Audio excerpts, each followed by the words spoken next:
À l'occasion, Clément, de la Journée internationale des droits des femmes, vous revenez sur le bilan de l'exécutif en matière d'égalité femmes-hommes, enjeu qui avait été déclaré grande cause du quinquennat dès l'année 2017 et l'arrivée d'Emmanuel Macron à l'Élysée. D'après vous, celui qui tire le bilan le plus sévère de l'action du président Macron serait en fait le candidat Macron. Alors oui, je sais que cela semble être un paradoxe, mais c'est pourtant, je crois, ce qu'il faut comprendre des propos d'Emmanuel Macron lui-même. Il était hier l'invité de l'émission Face aux Françaises sur LCI. Il en a profité pour rappeler les initiatives prises par le gouvernement dans le cadre de cette grande cause, mais il a également déclaré ceci. Est-ce qu'on change une société en 5 ans? Non. C'est pour ça que la décision que j'ai prise, c'est de m'engager sur 5 ans à venir encore et de dire la grande cause du prochain quinquennat, si les Françaises et les Français me font confiance, ce sera l'égalité femmes-hommes encore. Parce que le travail n'est pas fini. Voilà, vous l'entendez, le travail n'est pas fini. Il n'est tellement pas fini que si Emmanuel Macron était réélu, l'égalité femmes-hommes serait aussi la grande cause de son second quinquennat.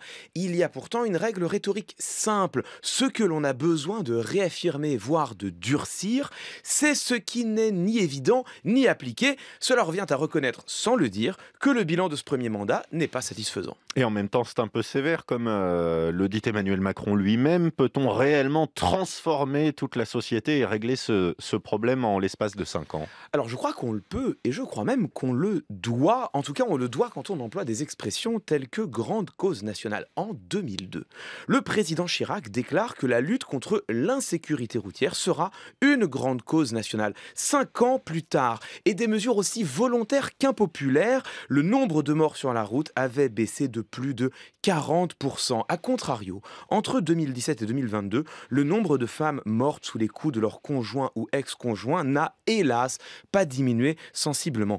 Quant aux écarts de salaire entre les hommes et les femmes, c'est encore Marlène Schiappa, la ministre déléguée à la citoyenneté et ancienne secrétaire d'État au droit à l'égalité femmes-hommes, qui en parle le mieux. Elle était ce matin sur France Info. Effectivement, je crois que c'est un combat de longue haleine et sur lequel il y a urgence. Le World Economic Forum a calculé que si on ne fait rien de plus que ce qu'on fait déjà partout dans le monde, on atteindra l'égalité économique entre les femmes et les hommes en l'an 2234. En France, donc, dans oui, un siècle, exactement, si on continue à se rythme. Exactement, donc c'est-à-dire nos arrière-petits-enfants. Donc oui, il y a urgence à prendre des mesures encore plus fortes. Bon, alors il y a urgence à prendre des mesures encore plus fortes.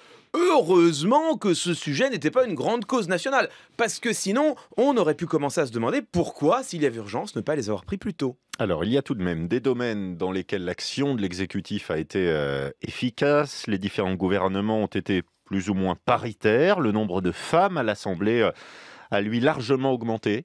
Oui, c'est parfaitement exact. Et d'ailleurs, ce sont les données que le président de la République met en avant. Mais écoutez ce qu'il répond quand on lui fait remarquer que les postes clés sont, eux, toujours occupés par des hommes. J'ai, pendant longtemps, dans le quinquennat, une secrétaire générale de la Défense nationale qui était une femme et qui est maintenant secrétaire générale du gouvernement, qui est le premier poste de notre administration. Deux dernières questions. Ça, pardon, mais ce sont des preuves réelles. Quand la ministre de la Défense, la secrétaire générale du gouvernement sont des femmes, ça vous montre bien que ce n'est pas simplement pour quelque sorte la galerie. Voilà, donc la ministre des Armées et la secrétaire générale du gouvernement sont des femmes, c'est vrai.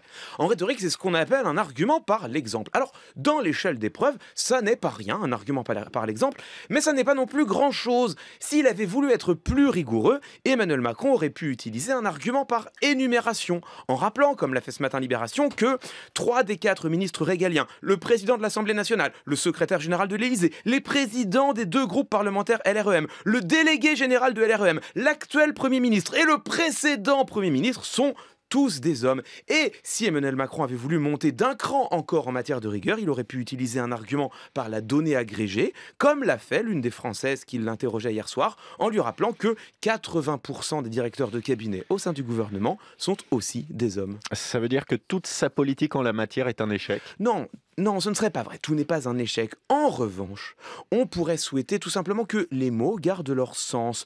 Une grande cause du quinquennat, elle est censée porter ses fruits, lors du quinquennat. Sinon, c'est qu'elle a échoué, ou alors qu'elle était autre chose. Au mieux, une simple priorité dans l'action publique, au pire, de la pure communication politique. Entre les lignes, c'était Clément Viktorovitch.